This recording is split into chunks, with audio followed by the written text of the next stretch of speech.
Bugun xudo xohlasa sizlar bilan front-end ga kirish qilamiz. Front-end bu veb saytlarda zamonaviy veb saytlarda tashqi ko'rinishi, front, ya'ni old qismini qiladigan sohasi. Mana shu front-end, ya'ni saytlarda ko'rinishini qiladigan dasturchilarni front-end dasturchilar deyishadi. Veb saytlar, ozgina mana internet mavzusini ham ozgina takrorlab olamiz. Qanaqa ishlash haqida ham qisqacha tushuncha berib ketaman. Sizlarga eslatma bo'lib qoladi yoki bo'lmasam yangi bilimlar olishingiz mumkin xudo xolasa. Hozir bugungi kunda zamonaviy internetimiz qurilmalar o'zaro aloqa qilish uchun turli xildagi protokollar, ya'ni usullardan foydalanadi.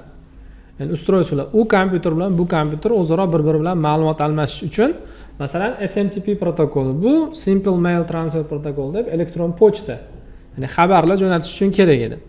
Keyin FTP protokoli, bu file transfer protokoli, fayllar jo'natish uchun. Telnet bor, tarmoqdagi boshqa kompyuterlarni o'zaro boshqarish protokoli. Endi bularning ichida eng keng tarqalgani HTTP protokoli bo'ladi. Buni hozir ko'rib chiqamiz. Hop, internetning ilk davrlarida odamlarni mana shu protokollar yordamida bog'lagan. Ya'ni bir-biriga xabar yozgan. Eng birinchi bir-biriga tarmoq orqali ulangan kompyuter ham bir-biriga xabar jo'natgan. Login degan so'zni jo'natishgan, adashmasam.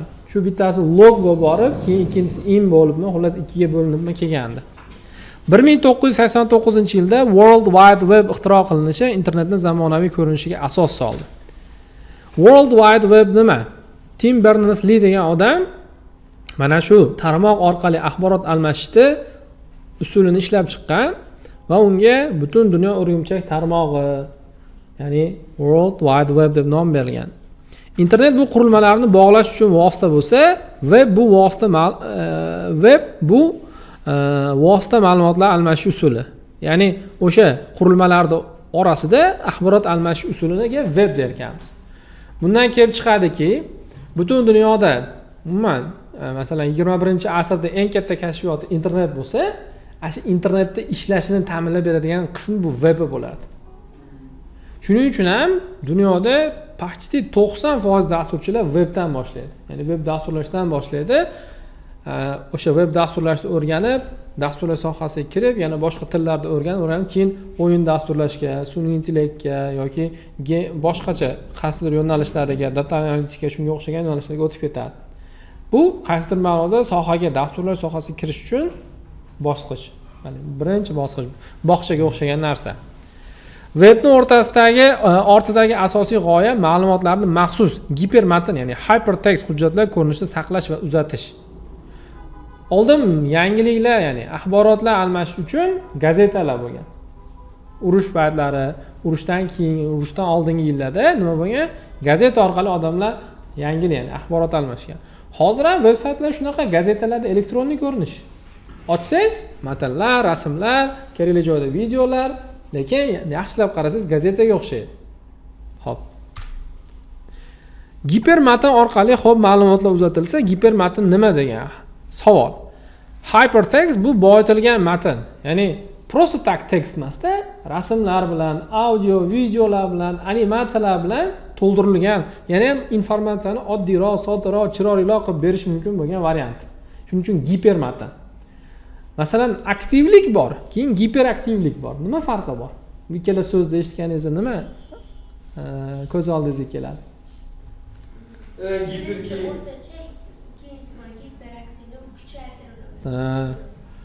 Просто так oddiy matn bilan gipermatnning farqi ham shunda. Bu просто так text emasda, tez u yoqqa borib keladigan animatsiyalar, xullas rasmli va hokazo. Mana oddiy matn ichida faqatgina matn bo'lsa, gipermatnning ichida esa matnlar, rasmlar, videolar va boshqa matnlarga yo'llanma, ya'ni linklar, ssilkalar bo'ladi. Gipermatn boshqacha qilib o'zaro bog'langan matnlar deyish ham mumkin. Ya'ni mana bu rasmni ko'rib turibsiz. Nima qilingan? Bir-biriga bog'langan matn, ya'ni hujjatlar, sahifalar bir-biriga bog'lanadi-yu. Ilgari odamlar internetda email orqali faqat matn yubora olgan bo'lsalar, endi web paydo bo'lgandan keyin web hujjatlar paydo bo'lib, endi bir xohlasa rasm jo'natadi, rasmli matn jo'natadi, xohlasa videoli matn jo'natadi. Lekin asos matn bo'lib qoladi baribir. Hozirgi zamonaviy veb saytlarda ham web saytlar ham hypertext hujjatlar hisoblanadi. Ya'ni ularning ichida rasmlar, videolar, turli kattalikdagi matnlar bor. Hypertext, ya'ni hypertext hujjatlar web serverda saqlanadi. Ularni ko'rish uchun esa web brauzerlardan foydalanamiz. Gipermatn kompyuterda, ma'lum bir serverda, qaysidir papkasida nimadir fayl bo'lib, ya'ni HTML fayl bo'lib saqlanadi.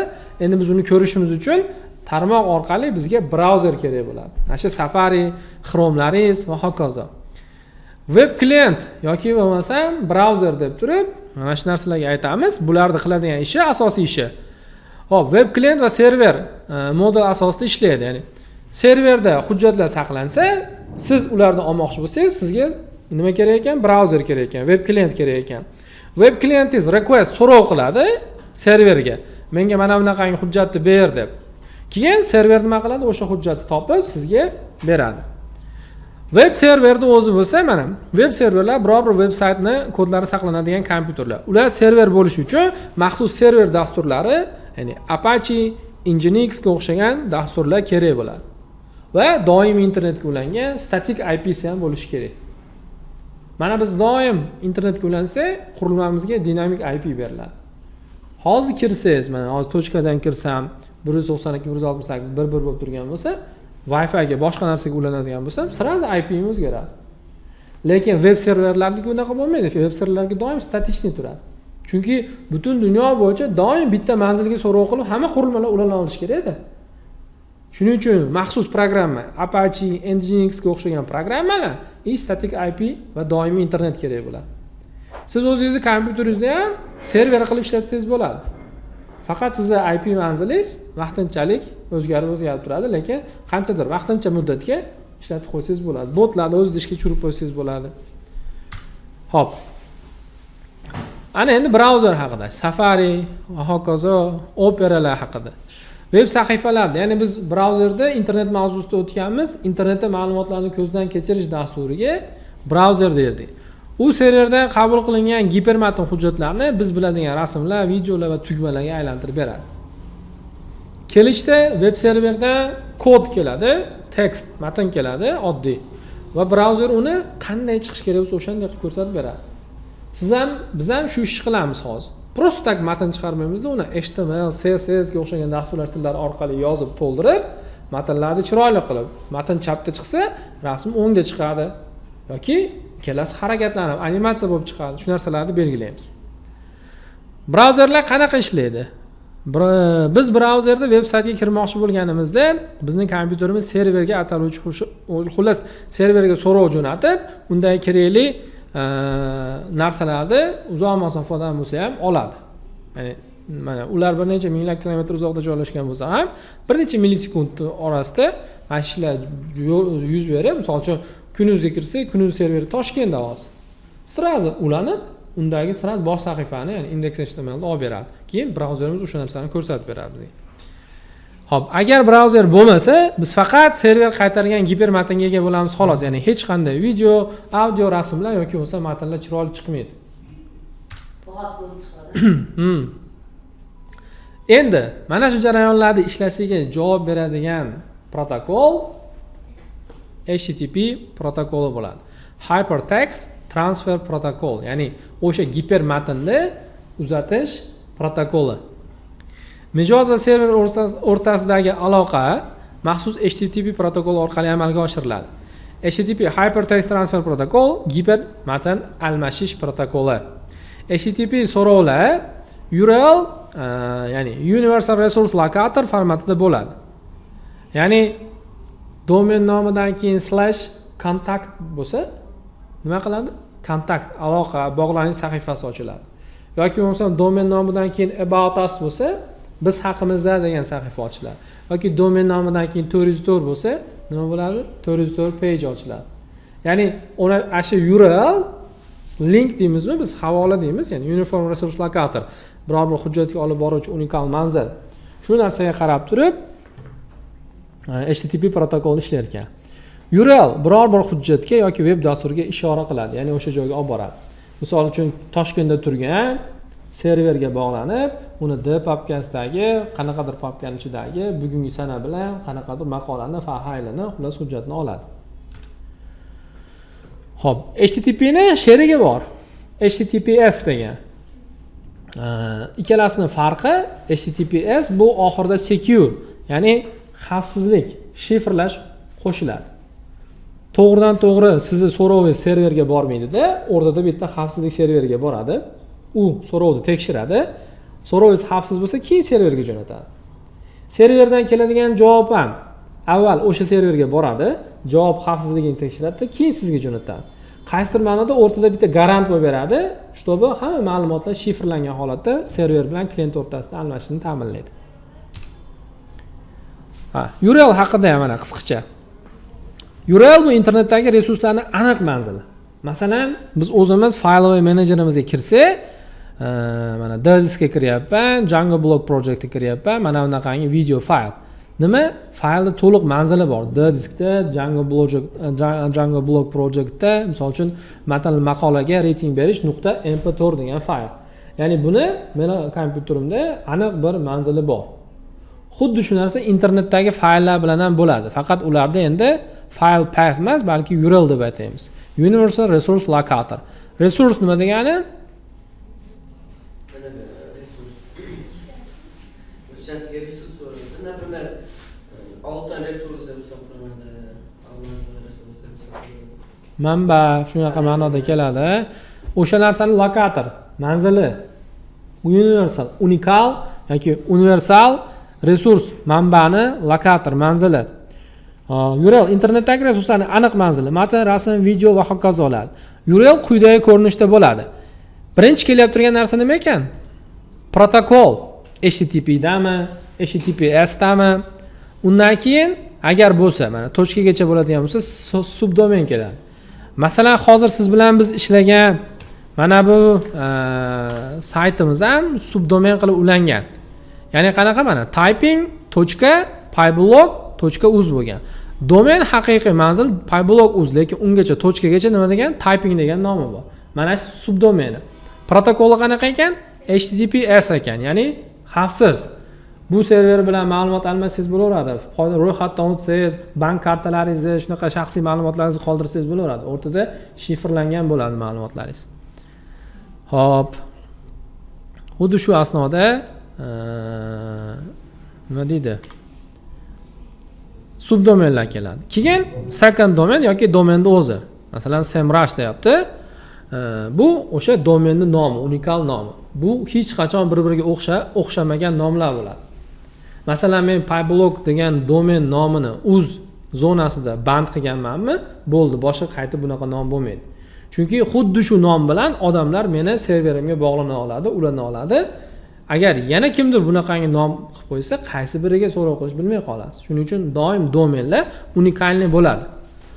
Hop, domen nomidan keyingini, tochkadan keyingi belgilar bular nima? Zona, domen zonalari. Uz bo'lsa O'zbekiston, D bo'lsa Deutschland, Germaniya yoki game bo'lsa, значит, o'yin, shop bo'lsa internet magazin. Com bo'lsa-chi? Com bu endi company yoki bo'lmasam community ma'nolarida keladi. Org organizatsiya, LTD misol uchun MCJ ga o'xshagan narsa.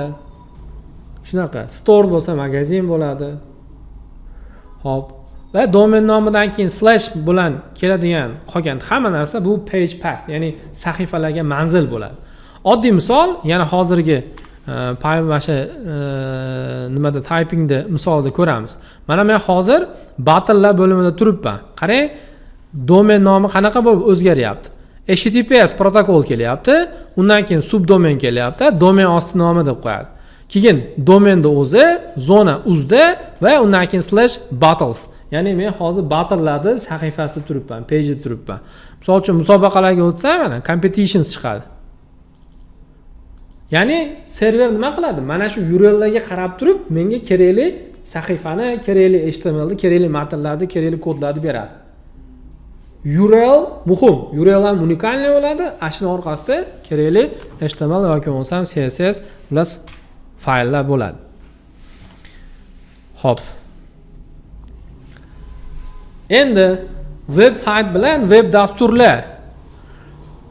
Klassik web saytlar bu web sahifalarning to'plami bo'ladi.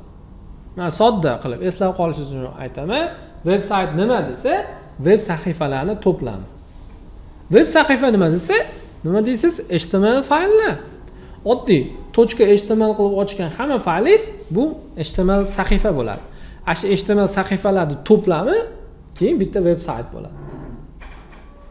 Xo'p. Aloqa asosan bir tomonlama bo'ladi. Sayt egasi kontent yaratadi, foydalanuvchilar esa kontentni iste'mol qiladi, ko'rishadi. Misol uchun Kunuz egalari maqolalarni yuklaydi, hamma kuzatadi uni. Oddiy veb sayt.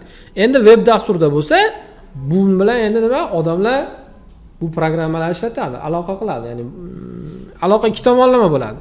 Kontent yaratuvchi ham, iste'molchi ham, foydalanuvchi ham, xullas o'zlari bir-biri bilan ma'lumot almashib yoki bo'lmasa ishlanadi.